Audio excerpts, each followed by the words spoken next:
साईं की बात। बच्चे देखो, अपने डर पर काबू करो मेरे बच्चे।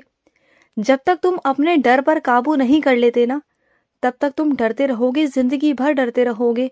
तुम्हें अपने डर पर काबू करना होगा, तभी तुम जिंदगी में आगे बढ़ सकते हो। देखो, जिंदगी में बहुत सारी परेशानियां आएंगी, परिस्थितियां आएंगी, बहुत सारे तुम्हारे आगे चुनौतियां भी आएंगी, लेकिन तुम्हें उससे निकल कर बाहर जाना होगा।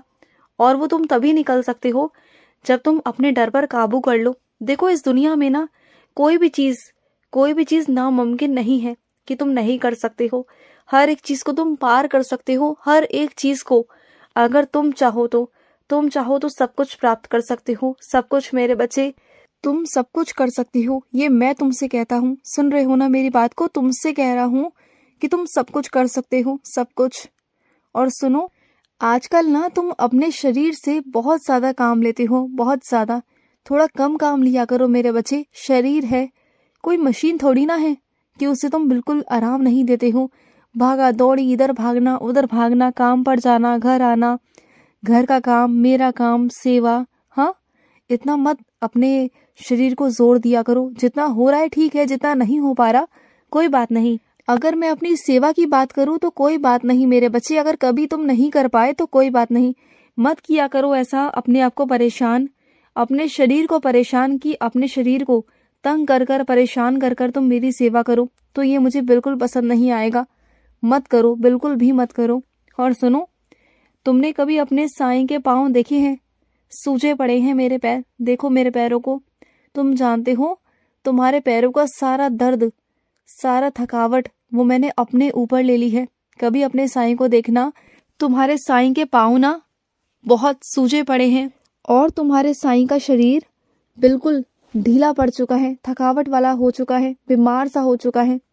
तुम जानते हो मैं कितने अपने बच्चों की रोग को ना अपने ऊपर लेता हूँ, कितने रोगों को। तुम जानते हो कि तुम्हारे शरीर में जहाँ जहाँ गांठें हैं ना, वो गांठ भी मैंने अपने ऊपर ही ले रखी है। कई जगह मेरे शरीर में गांठें भी हो रही हैं। अभी तुम्हें समझ में नहीं आएगा, लेकिन जब तुम मुझे सच में स्पर्श कर कर देखोगे ना, तो तुम्हें नजर आएगा कि हाँ, तुम्हारे साईं के शरीर में गांठ भी है, और मैंने तुम्हारी गांठों को अपने ऊपर भी ले रखा है, बहुत सारी चीजों को। मैं तुमसे कहता नहीं कि तुम रोते हो, दुख होता है तुम्हें, बस मैं तुम्हें बताना चाहता हूँ कि ये शरीर जो तुम्हें मिला है ना, इसे आराम दो, इसे आराम की सख्त जरूरत है। समझो इस बात को। और तुमने इतना कठिन सोच लिया कैसे मेरे बच्चे कि तुम मेरे मंदिर नंगे पैर आओगे, वो भी इस ठंड के मौसम में? हाँ, नहीं आना तुम्हें, बिल्कुल नहीं आना। देखो, जो तुम्हारी इच्छा है वो मैं वैसे ही पूरी कर दूंगा। तुम्हें इतनी कठिन तपस्या करने की कोई जरूरत नहीं, बिल्कुल नहीं। तुम अगर आओ मंदिर तो आओ, स्वागत है तुम्हारा मंदिर में, लेकिन चप्पल पहन कर आना। देखो, मैं समझता हूँ कि तुम्हारी इच्छा पूरी होना बहुत जरूरी है तुम्हारे लिए, बहुत मायने रखती है तुम्हारी वो इच्छा। मैं मानता हूँ तुम्हारे जिंदगी से जुड़ी हुई है वो, ये भी मैं मानता हूँ, लेकिन इसका मतलब ये नहीं कि तुम इतनी कड़ी तपस्या करोगे। नहीं, ऐसा बिल्कुल नहीं है, ऐसा बिल्कुल भी मत करना। मैं तुम्हारी इच्छा वैसे ही पूरी कर दूंगा, ठीक है ना? और सुनो, तुम्हारे पास कुछ गर्म कपड़े निकले हैं ना, तुम्हारी कुछ शॉल, तुम्हारे कुछ कपड़े, तुम्हारे कुछ वस्त्र। तो एक काम करना, तुम्हारे आस पास कुछ ऐसे लोग हैं जिनके पास में गर्म कपड़े नहीं है, गर्म शॉल नहीं है, ना पहनने के लिए, ना अपने आप को ढकने के लिए, तन ढकने के लिए उनके पास कपड़े ही नहीं है। तो एक काम करना, जिन कपड़ों को तुम नहीं पहनते हो या नहीं पहनना चाहते हो, तो उन कपड़ों को मेरे पास पहले लेकर आना, फिर मेरे 11 वचन पढ़ना, और उसके बाद मुझसे कहना कि बाबा, मैं ये कपड़े जरूरतमंद इंसान को देने जा रहा हूँ जिसे जरूरत है, और मुझसे प्रार्थना करके ना घर से बाहर निकल जाना। और जो भी जरूरतमंद तुम्हें दिखाई दे जाए ना, सबसे पहले उसे वो दे देना। समझ गए ना मेरी बात को? क्योंकि अगर तुम मेरी प्रार्थना करके निकलोगे ना घर से, तो वही जरूरतमंद इंसान तुम्हारे सामने अपने आप आ जाएगा। तुम्हें ढूंढने की जरूरत पड़ेगी नहीं, क्योंकि मैं उसे तुम्हारे सामने ले आऊंगा, ठीक है ना? और सुनो, तुम्हारा बहुत मन है ना जलेबी खाने का, तो ठीक है, अब मैं तुम्हें जलेबी ही खिलाऊंगा, बहुत जल्द खिलाऊंगा तुम्हें जलेबी। तुम्हें जलेबी खानी है ना, तो खिलाऊंगा तुम्हें, जल्द से जल्द जलेबी खिलाऊंगा, बहुत जल्द। तुम जानते हो, मेरी जो उदी है ना, वो संजीवनी है मेरे बच्चे, संजीवनी।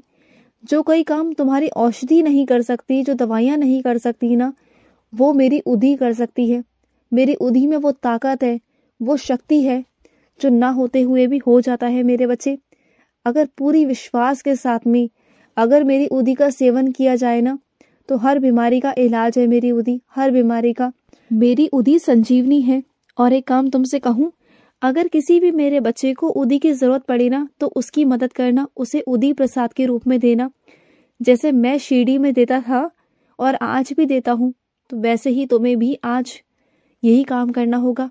अगर कोई तुम्हारे पास आता है, कोई भूला भटका कोई अनजान इंसान भी अगर हो, और अगर वो तुमसे मदद मांगे ना, तो उसे उदी प्रसाद देना।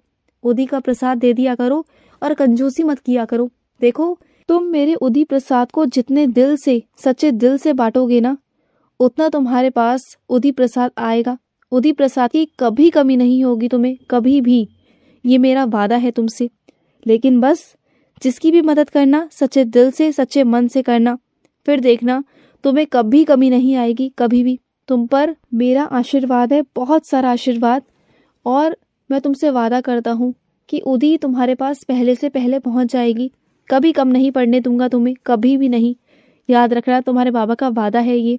जिसके बारे में तुम बहुत दिनों से जानने की कोशिश कर रहे थे, जिसके बारे में तुम जानकारी जुटा नहीं पा रहे थे, तुम्हें समझ में नहीं आ रहा था, और तुम्हारे मन में हलचल थी, बेचैनी थी कि तुम उस इंसान के बारे में जानना चाह रहे थे। तुम्हारा मन बेचैन था कुछ दिनों से, है ना? तुम्हारा मन बहुत बेचैन है ना? तो जानते हो, वही इंसान तुम्हें याद कर रहा है। वही इंसान तुम्हें बहुत बहुत ज्यादा याद कर रहा है, बहुत ज्यादा। और इसलिए तुम बहुत बेचैन हो, तुम्हारा मन बेचैन है, और तुम्हें कहीं ना कहीं से उस इंसान के बारे में जानकारी भी प्राप्त हुई है, और तुम्हारा मन बेचैन है, तुम्हारा मन है उससे बात करने का। मैं जानता हूँ मेरे बच्चे, लेकिन क्या है ना कि कुछ चीजें ना सही नहीं होती।